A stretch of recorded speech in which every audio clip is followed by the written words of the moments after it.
ସେ ନିଜ କଥାରେ ଇନ୍ସପାୟାର କରୁ ପିଲା ଭଲ କୁହ ତୁମେ ଦୀପରେ କୁହ କେମିତି କଣ ଆଗେଇଲ ସଫଳତା କେମିତି ପାଇଲ? ସମସ୍ତଙ୍କୁ ନମସ୍କାର।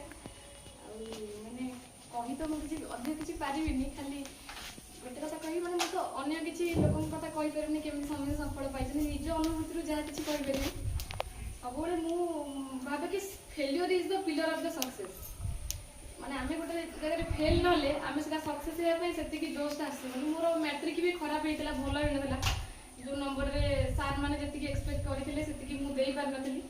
ଆଉ ସେଇ ଦିନରୁ ଗୋଟେ ମନରେ ଏତେ ଗୋଟେ ଜୋସ୍ ଆସିଲା କି ଯାହା ବି ହେଲେ ମୁଁ +2 ହଉ କି ତା ଆଗକୁ ହଉ ଯାହା ବି ହେଲେ କରିକି ଦେଖେଇବି। ମୋ ଭଉଣୀ ମୋତେ ସବୁବେଳେ ତାପରେ କହିଲା କି ତୁ ରୁଟିନ୍ କରିକି ପାଠ ପଢ଼। ତାପରେ ମୁଁ ଡେ 1ରୁ ଯେତେବେଳେ +2 ବି ଗଲି, ମୁଁ +2ରେ ହଷ୍ଟେଲରେ ରହିକି ପାଠ ପଢ଼ୁଥିଲି। ମାନେ ମୁଁ ଜଗତସିଂହପୁରରେ ରହୁଥିଲି କିନ୍ତୁ 2 ବର୍ଷ ଜଗତସିଂହପୁର କେମିତି ମୁଁ ବୁଲିନି କେବେ। ମାନେ ମୋତେ ବାହାରକୁ ଯିବା ପାଇଁ ବି ମୋତେ ଖରାପ ଲାଗେ, ବହୁତ ବଡ଼ ଗୋଟେ ଧକ୍କା ଯେମିତି ଲାଗିଲା ଭଳିଆ ଲାଗିଥିଲା। ମୁଁ ସ୍କୁଲ ବେଳେ ବହୁତ ଚୁଲବୁଲି ଥିଲି, ମାନେ ଦୁଷ୍ଟ ହଉଥିଲି, ଟିକେ ଇଏ ଥିଲି, କିନ୍ତୁ ଏଇଗୁଡ଼ାକ ହେଇଗଲା ପରେ ମାନେ ମୁଁ ଟୋଟାଲି ପୁରା ସାଇଲେଣ୍ଟ ହିଁ ହେଇଗଲି। ତାପରେ ରୁଟିନ୍ କରି ପ୍ରତିଦିନ ଡେ ୱାଇଜ୍ ମୁଁ ରୁଟିନ୍ ଲେଖେ ରାତିରେ, ତାପର ଦିନ କ'ଣ ମୋତେ ସାରିବାର ଅଛି, ଯେଉଁଟା ନ ସରିଥିବ ତାକୁ ପୁଣି ଗୋଲ ବୁଲେଇ ପୁଣି ନେକ୍ସଟ ଡେରେ ରୁଟିନ୍ ତାକୁ କରିକି ପାଠ ପଢ଼ିବା ପାଇଁ। ଭଗବାନ ଦୟାରୁ +2 ଯାହା ଯେମିତି ଭଲରେ ହେଲା। ତାପରେ ମେଡ଼ିକାଲ ଲାଇନ୍ ଆସିବି ବୋଲି ମୋର କେବେ ମାନେ ମନରୁ ଗୋଟେ ଛୋଟ ବେଳୁ ସେଟା ମୋର ନଥିଲା କି ମୁଁ ଯିବି ଡକ୍ଟର ହେବି, ସେଟା ନଥିଲା। +2 ପରେ ହିଁ ମୁଁ ଚାହିଁଲି କି ଏ ଲାଇନ୍କୁ ଆସିବି ବୋଲି, ସେଠୁ ଗଲି। 4 ବର୍ଷ ହେଲାଣି ମୁଁ ପ୍ରିପାରେସନ୍ କରୁଥିଲି। ବର୍ଷେ ପଢ଼ି ପୁରା କଷ୍ଟ, ପ୍ରତି ବର୍ଷ ଏମିତି ନାହିଁ କି ଘରେ କହିଛନ୍ତି କି ତୁ ଯାହା ବି ହେଲେ ମାନେ ଯେତେ ବର୍ଷ ହଉ ପଛେ ତୁ ପାଇବୁ, ଆମେ ତ ସପୋର୍ଟ ଦେବୁ। ଘର ଲୋକ ତ ବହୁତ ମୋତେ ସପୋର୍ଟ କରିଛନ୍ତି। ଏମିତି ମୋ ମାଇଣ୍ଡଟା ସେମିତି ନଥିଲା କି ନାଇଁ ଘରେ ତ କହିଛନ୍ତି ଯେତେ ବର୍ଷ ଯାଉ ପଛେ ମୁଁ ପାଠ ପଢ଼ି। ପ୍ରତି ବର୍ଷ ମୁଁ ସିଲାବସ୍ ସାରିକି ଯାଇଛି, ଭଲସେ ରିଭିଜନ୍ କରିକି ଯାଇଛି। କିଛି ମାର୍କ ରହୁ ଯାହା ବି ହଉ ମୁଁ କଟିଯାଏ ସେଥିରେ। ପୁଣି ଘରକୁ ଆସେ, ପୁଣି ପ୍ରିପାରେସନ୍ କରିବା ପାଇଁ ପୁଣି ଯିବି କଟକ ପାଠ ପଢ଼ିବା ପାଇଁ। ଆଉ ଭଗବାନଙ୍କ ଦୟାରୁ ମୁଁ ତାପରେ ଚେଞ୍ଜ କରେ, ପ୍ରତି ବର୍ଷ ମୁଁ ୱେ ଚେଞ୍ଜ କରେ। ଗୋଟେ ବର୍ଷ ଯଦି ଏମିତି ପଢ଼ି ଆଉ କିଛି ମଡିଫାଏ କରେ। এই ଲାଷ୍ଟ ଇୟରଟା ମୁଁ ଟାଇମର ଦେଇ ପାଠ ପଢ଼ୁଥିଲି। ଟାଇମର ଗୋଟେ ନେଇଥିଲି, ଲାଷ୍ଟ ମୋର 17 ଘଣ୍ଟା 18 ଘଣ୍ଟା ଏମିତି ଟାଇମର ଯାଏ। ମୁଁ ଏମିତି ଯଦି ବାଥରୁମ୍ ବି ଉଠିକି ଯିବି, ମୁଁ ଟାଇମରକୁ ବନ୍ଦ କରି ବାଥରୁମ୍ରୁ ଆସିଲେ ପୁଣି ଆଉଥରେ ତାକୁ ରିପ୍ଲେ କରେ।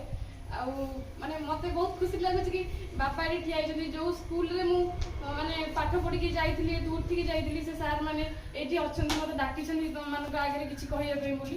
ମାନେ ମୁଁ ନିଜକୁ ବହୁତ ପ୍ରାଉଡ୍ ଫିଲ୍ କରୁଛି। ଯଦି କାଲି ବି ମାନେ ଇଫ୍ ମାନେ ମୁଁ ଏବେ ଯାଉଛି ଗୋଟେ ହ୍ୱାଇଟ୍ କୋଟ୍ ପିନ୍ଧିବା ପାଇଁ ଯାଉଛି, I am going to wear a white coat, then the first stitch of the white coat was stitch by my teacher here. ସେଥିପାଇଁ ମୁଁ ତାଙ୍କୁ ବହୁତ ବହୁତ ଧନ୍ୟବାଦ ଦେଉଛି। ମାନେ କଥାରେ ହିଁ କିଛି ୱାର୍ଡ ନାହିଁ ମାନେ ଏକ୍ସପ୍ରେସ୍ କରିବା ପାଇଁ ମୋ ଫିଲିଂସକୁ। ମୁଁ ବହୁତ ନିଜକୁ ଧନ୍ୟବାଦ କରୁଛି ଆପଣମାନଙ୍କ ଆଗରେ କିଛି କହିବାକୁ ସୁଯୋଗ ମିଳିଥିବାରୁ। ଆଉ ଛୋଟବେଳଠୁ ମୁଁ ମାନେ ଏମିତି ଭାଷଣ ବି ଦିଏ, ଇଏ କରେ, କିନ୍ତୁ ଆପଣଙ୍କ ଆଗରେ ଆଜି ସାଙ୍ଗରେ ଠିଆ ହେଇକି ମାନେ ଏ କହିବାର ଫିଲିଂସଟା ମାନେ ମୁଁ କହିପାରୁନି। ବହୁତ ପିଲାଙ୍କୁ ଦେଖିଛି, ମୋର ସାଙ୍ଗରେ ବି ଭାଇ ଭଉଣୀ ମାନେ ପାଆନ୍ତି, ବଡ଼ ଭାଇ ଭଉଣୀ ମାନେ ପାଆନ୍ତି, ଆମରି କୋଚିଂ ସେଣ୍ଟରକୁ ଆସନ୍ତି, ଏମିତି ଠିଆ ହେଇକି ପିଲାମାନଙ୍କୁ ଏମିତି ଟିପ୍ସ ଦିଅନ୍ତି। ଦେଖେ ମୋ ସାଙ୍ଗରେ ପାଆନ୍ତି, ବହୁତ କଷ୍ଟ ଲାଗେ।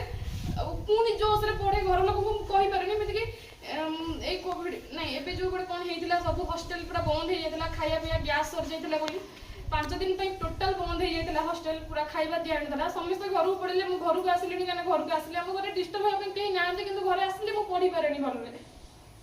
5 ଦିନ ଯାକ ବାହାରୁ ମଗେଇକି ବାହାରେ ଯାଇ ମୁଁ ଖାଇକି ଆସିଛି। ଘରେ ମିଛରେ କହିଛି କି ମୁଁ ଖାଇବା ଆମର ଦେଉଛନ୍ତି ବୋଲି।